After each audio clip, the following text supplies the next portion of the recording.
उत्तर प्रदेश में पंचायती चुनाव का बिगुल क्या बजा, गांव की राजनीति गरमाने लगी है। गांव की सरकार के चुनाव कार्यक्रम घोषित होने के साथ गांव की चौपालों पर चुनाव की चौसरी बिछनी शुरू हो गई है। पंचायत चुनाव को लेकर गांव में राजनीति गरमाने लगी है। दावेदारों ने अपने पक्ष में माहौल बनाना शुरू कर दिया है। आपको बताते चले कि पंचायत चुनाव का बिगुल बजने के साथ ही यहां चुनाव की सरगर्मियां तेज हो गई हैं। दावेदार अपने पक्ष में माहौल बनाने में जुट गए हैं। आपको बताते चलें कि जनपद के सेमरियाबा विकासखंड क्षेत्र के ग्राम पंचायत कर्मा खान सहित सभी चौक चौराहों पर सुबह शाम गांव की चौपालों पर लोग जमा होने लगते हैं। देर रात तक चुनावी चर्चा चलती रहती है।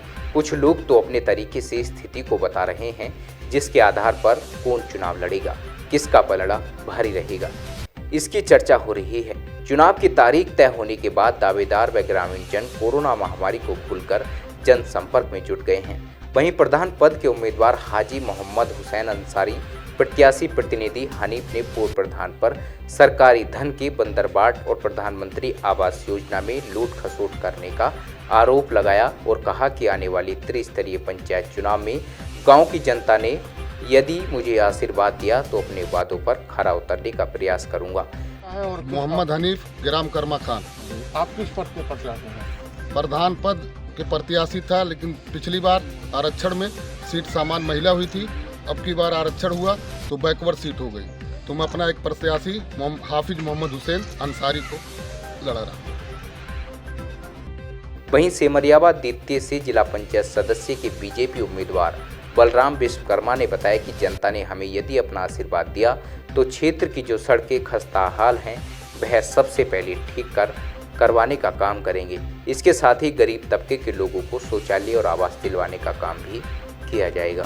जो गांव-गांव के रोड निकले हुए हैं, लिंक रोड, सबसे मेरा वही प्राथमिकता होगी कि वो मरम्मत हो, उसका बढ़िया से कार्य हो, जिससे जनता में अच्छा संदेश जाए।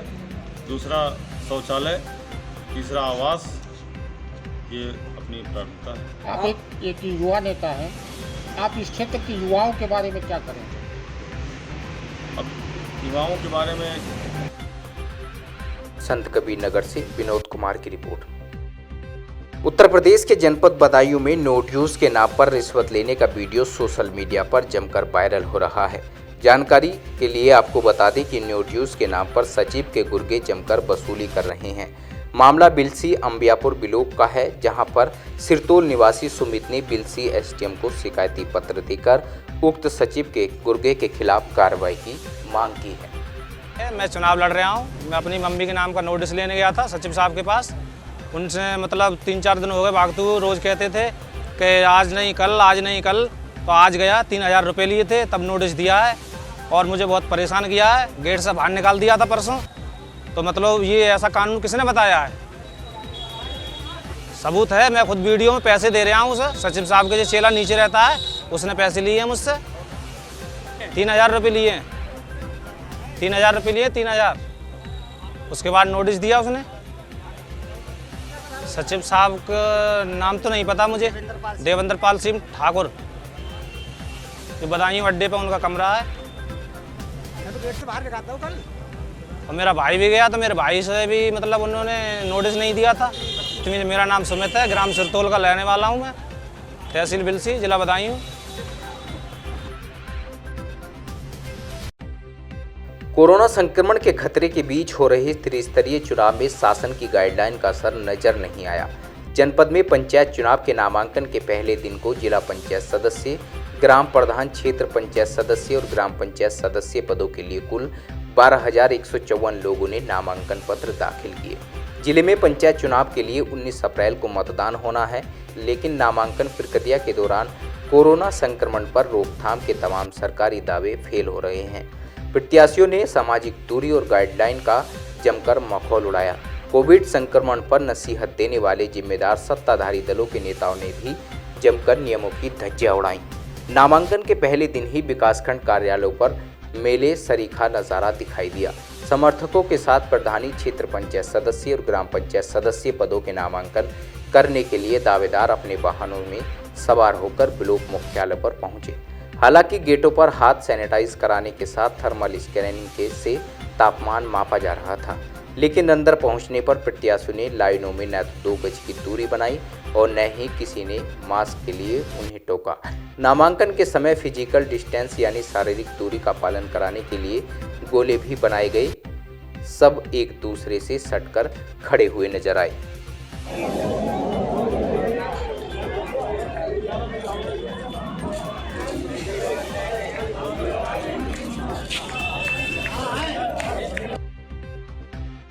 बदायूं से संजीव सक्सेना की रिपोर्ट। उत्तर प्रदेश के बरेली के नामचीन गंगासील अस्पताल की डॉक्टर शालिनी के खिलाफ एडीजी के आदेश पर एफआईआर दर्ज की गई है। डॉक्टर शालिनी पर आरोप है कि उन्होंने सरकारी महिला डॉक्टर की डिलीवरी में लापरवाही की और उनका ऑपरेशन खुद न करके बल्कि वार्ड बॉय से करवाया, जिससे उनकी जान पर बनाई। अस्पताल में जिंदगी और मौत से जूझती ये हैं सरकारी डॉक्टर साइमा। डॉक्टर साइमा ने बताया कि गंगासील अस्पताल में डिलीवरी के वक्त ऑपरेशन ओटी टेक्नीशियन ने किया, जबकि ऑपरेशन डॉक्टर शालिनी को करना था। डॉक्टर साइमा नवाबगंज के सरकारी अस्पताल में डॉक्टर हैं। उनको 21 मार्च को उनके पति डॉक्टर मुनाजिर इकबाल, जो खुशलोक अस्पताल में डीएम कार्डियोलॉजी हैं, ने प्रसव के लिए डॉक्टर शालिनी महेश्वरी के निर्देशन में गंगासील अस्पताल में भर्ती कराया। डॉक्टर मुनाजिर इकबाल ने बताया कि उनकी पत्नी का ऑपरेशन डॉक्टर शालिनी ने नहीं बल्कि ओटी में तैनात मेल स्टाफ ने किया। मैं doctor मुनाजिर Iqbal, cardiologist, Khushlok hospital Bareilly, और मैं यहाँ आज मुख्य चिकित्सा अधिकारी को अपनी कंप्लेंट दर्ज कराने आया था। मेरी वाइफ जो कि खुद डॉक्टर हैं और अभी 21 तारीख को उनकी नवाबगंज में पोस्टेड हैं और सीएमओ सर के अधीन हैं, और वो जो है 21 तारीख को उनकी डिलीवरी होनी थी गंगाशील हॉस्पिटल में डॉक्टर शालिनी महेश्वरी के अंडर में। तो जब उन्होंने कहा कि सिजेरियन होना है तो हम लोग ने कहा ठीक है, मैडम बेहतर जानती हैं क्या करना है, तो सिजेरियन के लिए ले जाया गया। सिजेरियन शुरू होने के थोड़ी देर बाद मैं अंदर गया, ओटी कैंपस से थोड़े पास में। तो अंदर मैं देख रहा हूँ कि मैडम एक बाएं कमरे में अपने हस्बैंड को अटेंड कर रही हैं। मैंने मैडम से पूछा, मैडम ऑपरेशन चल रहा है, आप यहाँ और आप तैयार भी नहीं हो? तो मैडम ने सब पका के कुछ जवाब दिया, लेकिन वो बहुत संतोषजनक नहीं था। उन्होंने कहा मैं 2 मिनट को यहाँ आई। उसके बाद बच्चा उसी तुरंत डिलीवर हुआ और दिया गया। मैडम वहीं कमरे में मौजूद थी, और उसके बाद जो है मैंने अंदर जब गया तो एक जो कि व्यक्ति था जिसने अपना नाम नहीं बताया, उसने कहा कि आपकी वाइफ का ऑपरेशन किसी non doctor, non medical professional ने 2 लोगों ने किया है जो कि मेल हैं, तो और आपको यहाँ नहीं कराना चाहिए था, आपको पता करना चाहिए था। तो मैंने उसकी बात को बहुत इम्पोर्टेंस नहीं दी, लेकिन जब मैं बाहर आया तो मैंने देखा कि मेरी वाइफ ने रोते हुए सबसे पहले ही बताया कि इनको रीढ़ की हड्डी की तरह नशा दिया गया। और उसके बाद जैसे ही इन्होंने पूछा मैडम को बुलाओ, तो मैडम पूरी सर्जरी में नहीं आई। 2 मेल पर्सन थे, उन्होंने ऑपरेशन किया और बच्चे को निकाला। उसके बाद उन बच्चा हैंडल ओवर करने के बाद थोड़ी देर के बाद मैडम ये पूछने को आई कैसी हो, बस शायद 1-2 मिनट के लिए। उसके अलावा बच्चे का कोई भी डॉक्टर मौजूद नहीं था, जो कि सिजेरियन में तुरंत अवेलेबल होना चाहिए था। वो 4-5 घंटे के बाद डॉक्टर आए। तब मैंने उनसे पूछा आप इतना लेट क्यों आए, तो बोले मुझे इसकी जानकारी नहीं दी गई थी। उसके बाद मेरी पत्नी के पेट में दर्द हुआ रात में, तो इन्होंने कहा ये ऑपरेशन से रिलेटेड है। हम लोग ने भी मान लिया। अगले दिन सुबह में हमने जो है देखा कि मरीज़ की हालत बिगड़ती जा रही है, तो इन्होंने कहा दूध में घी डाल के दो, आप पपीता दो, ये सब खिलवाने लगे। लेकिन दर्द बढ़ता गया, लगातार बढ़ता गया। उसके बाद शाम को हालत मैंने खुद जब देखी कि इनके बस से बाहर है, मैंने तुरंत डिस्चार्ज कराया और सीटी स्कैन करवाया। सीटी स्कैन में जो है ये आया कि आंतें सब ऑब्स्ट्रक्टेड पड़ी हैं, इसमें इन्फेक्शन है। फिर मैंने तुरंत इन्हें दूसरी जगह हायर सेंटर रेफर को उसको एडमिट करा के इलाज चालू किया। अभी भी उस जो है वो इलाजग्रस्त हैं, पेट में तकलीफ बनी हुई है, और मुझे लगता है मुझे आगे दिल्ली जाना पड़ेगा। और मुझे लगता है कि आज के समय में अगर डॉक्टर की वाइफ की, जो कि खुद डॉक्टर है, एक डिलीवरी नॉन प्रोफेशनल लोग कर रहे हैं, जो कि ना तो डॉक्टर है ना उनके पास डिग्री है, और वो भी इतने बड़े हॉस्पिटल के सेटअप में जैसे गंगाशील डॉक्टर शालिनी महेश्वरी, तो इनके विरुद्ध कार्रवाई होनी चाहिए। और मैं डॉक्टर होकर खुद कह रहा हूँ कि इन लोग को, इनके खिलाफ कड़ी कार्रवाई होनी चाहिए और प्रशासन को इसको संज्ञान लेना चाहिए। आप किसी से बात करिए? मैंने सीएमओ सर से शिकायत करी, और इसके अलावा एसपी सिटी के संज्ञान में है, और एसपी सिटी ने का बिल्कुल भरोसा दिलाया कि इनके खिलाफ कार्रवाई की जाएगी। उन्होंने कहा कि डॉक्टर शालिनी महेश्वरी अपने पति के साथ बैठी रही और ओटी में नहीं गई। डॉक्टर साइमा ने इसकी शिकायत अपने पति से की और बताया कि मेल टेक्नीशियन ने उनकी डिलीवरी कराई है। डॉक्टर साइमा की हालत बिगड़ती गई, उनके पेट में दर्द बढ़ता गया और पेट फूलने लगा तो डॉक्टर मुनाजिर ने डॉक्टर सालिनी से इसकी शिकायत की और अपनी पत्नी डॉक्टर साइमा की गंभीर अवस्था में खुशलोक अस्पताल में भर्ती कराया। गलत ऑपरेशन होने की वजह से डॉक्टर साइमा के पेट में इन्फेक्शन हो गया था, जिससे उनकी जान को खतरा था। डॉक्टर साइमा को खुशलोक अस्पताल में भर्ती कराया गया है, जहां उनकी जान बच सकी है। तबीयत डिलीवरी के बाद क्या बिगड़ी, क्यों बिगड़ी और कैसे बिगड़ी, आपकी डिलीवरी कहाँ हुई?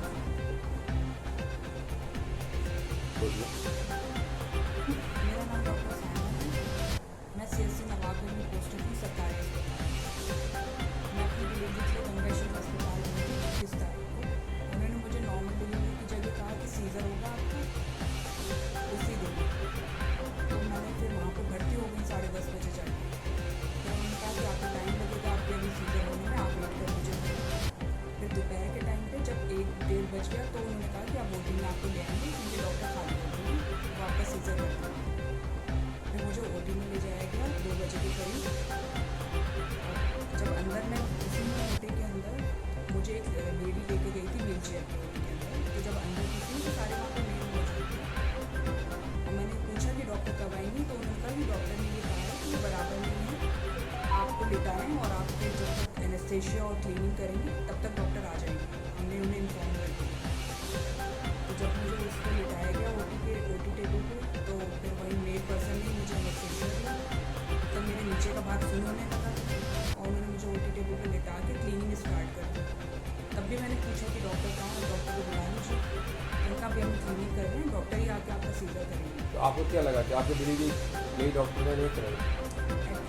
मेरा दिमाग और आंखें सब चल रही थी, सब मुझे दिखाई भी दे रहा था, पता भी चल रहा था कि वो क्या रहा है। फिर मेरा धड़ फूल था नीचे। कौन डॉक्टर थी आपके ट्रीटमेंट में? मेरे डॉक्टर शालिनी महेश्वरी के अंदर उन्हीं को मेरा सीज़र भी करना था। लेकिन मैंने देखा कि वही मेल जो पर्सन थे वहाँ पे, वही मेरा ऑपरेशन उन्होंने स्टार्ट किया। बच्चा भी उन्होंने ही बाहर निकाला। तो सिर्फ स्टाफ के लोग थे? जी, वो सिर्फ स्टाफ के थे, मैं किसी को जानती नहीं थी। डॉक्टर नहीं? वो डॉक्टर मैंने कभी देखा भी नहीं रहा ना, मुझे लगता ही नहीं कि वो डॉक्टर थे। और डॉक्टर तब तक नहीं आई थी जब तक बच्चा बाहर नहीं निकला। उसके बाद क्या हुआ था? मेरा आधा धड़ बेकार था, इसलिए मैं उनसे ज़्यादा वहाँ पे बहस भी नहीं कर सकती थी कि आप डॉक्टर को बुलाइए। वो तो उस टाइम मेरे साथ कुछ भी कर सकते थे। तो जब बच्चा बाहर निकल गया तब डॉक्टर एक बार OT के अंदर आई। उन्होंने बस मुझसे इतना पूछा कि तुम ठीक हो? तो मैं बस इतना ही कह पाई थी कि हाँ, क्योंकि मुझे OT से बाहर निकल के सबको बताना था अपने घर वालों के कि हुआ क्या OT के अंदर। और वो बस इतना कह के वहाँ से चली गई। उसके बाद आपकी हालत बिगड़ती थी? उसके बाद जब मुझे OT से बाहर निकाला गया तब मैंने अपने घर वालों को बताया। तब भी वो मानने को इस चीज़ को तैयार नहीं थी कि उन्होंने ऑपरेशन नहीं किया। 1-2 दिन के बाद मेरी हालत बिगड़ना शुरू हो गई। मुझे वहीं पर दाखिल रखा गया गंगा शिव में। और उन्होंने ये कहा कि आप दूध में घी डाल के और ये सब लेते रहिए, वो आपके खाने ना खाने की वजह से ऐसा हो रहा है और कोई वजह नहीं है। उनसे सर्जन को बुलाने को कहा, तब भी उन्होंने नहीं बुलाया। आपकी हालत बिगड़ती चली गई? जी, मेरी हालत बिगड़ती चली गई। मेरा पेट पूरा फूलता चला जा रहा था और मैंने इस बात पे बिल्कुल ध्यान देना ज़रूरी नहीं समझा। कभी हाथ भी पेट पे नहीं रखा, ना कोई इन्वेस्टिगेशन करवाया, ना अपने सर्जन को बुलाने को तैयार थी। उनके सर्जन आए। आपने उनसे यही कहा कि आपने मेरी डिलीवरी क्यों नहीं करी? उनसे बाद में जब ये आर्ग्यू हुआ तो वो इस चीज़ को कह रही थी कि आप कभी ये प्रूफ नहीं कर पाएंगे कि मैंने आपकी डिलीवरी नहीं की। उन्होंने सीधे ये बात कही कि आपके पास कोई प्रूफ नहीं है कि मैंने आपका सीज़र नहीं किया। जबकि डिलीवरी उन्होंने नहीं कराई। नहीं करी। मेरी ये आंखों देखी बात है कि उन्होंने नहीं करी। वहीं इलाज में लापरवाही बरते जाने की शिकायत डॉक्टर साइमा के पति ने CMO और ADG से की। इसके बाद ADG के आदेश पर शहर कोतवाली में FIR दर्ज कर ली गई है। ACMO डॉक्टर रंजन गौतम ने बताया कि थाना प्रेमनगर में डॉक्टर शालिनी महेश्वरी और अज्ञात के खिलाफ IPC की धारा 336, 338, 354 और भारतीय चिकित्सा परिषद अधिनियम की धारा 15(2)(b) के तहत ADG के आदेश पर FIR दर्ज की गई है। थोड़ी देर पहले डॉक्टर मनाजिर इकबाल DM कार्डियोलॉजी में खुशलोक हॉस्पिटल में वो लोग उन्होंने एक शिकायती प्रार्थना पत्र मुझे देते हुए अपना पूरा विवरण बताया था कि उनकी पत्नी जो नवाबगंज में हमारे अस्पताल में पोस्टेड है डॉक्टर साइमा, उनकी डिलीवरी के लिए उन्होंने वहाँ भर्ती कराया होगा। उनका ऑपरेशन से उन्होंने बच्चा पैदा कराने के लिए वहाँ पर डॉक्टर शालिनी माहेश्वरी का उन्होंने नाम बताया मुझे कि उन्होंने खुद ना करके वो ऑपरेशन किसी दूसरे व्यक्तियों से कराया जो कि अस्पताल के टेक्निकल स्टाफ, या उन्होंने ये भी कहा कि मेल आदमी थे वो, मतलब फीमेल को बुलाते रहे, वो गई नहीं। बाद में उसकी हालत ख़राब हुई तो हम, क्योंकि आंतों में कुछ तकलीफ आ गई थी, ऑब्स्ट्रक्शन आ गया था उसको, तो जो डॉक्टर थे उन्होंने उसको बड़ी कोशिश करके बड़े और अस्पताल में ले आके बचा लिया। लेकिन ये शिकायत प्राप्त हुई है, मैंने अभी उनसे कहा है कि आप शिकायत प्राप्त करा दीजिए कार्यालय में, उसमें कमेटी बनाएंगे हम गायनेकोलॉजिस्ट की, फिजिशियन की, सर्जन की, और एक जो हमारे डॉक्टर रंजन गौतम वो देखते हैं रजिस्ट्रेशन हॉस्पिटल का, इनकी अध्यक्षता में कमेटी बनाते हुए उनका इसमें इंक्वायरी कराऊंगा, और उस इंक्वायरी के बाद जो परिणाम प्राप्त होगा उससे आपको अवगत कराऊंगा। जानकारी के लिए आपको बता दें, ये पहला मौका नहीं है जब गंगासील अस्पताल में इस तरह के आरोप लगे हों। इससे पहले भी अस्पताल में एक मरीज के साथ गैंगरेप मामले में भी अस्पताल के डॉक्टर और अन्य स्टाफ के खिलाफ एफआईआर दर्ज की गई है। बरेली से ऋषिपाल गंगवार की रिपोर्ट,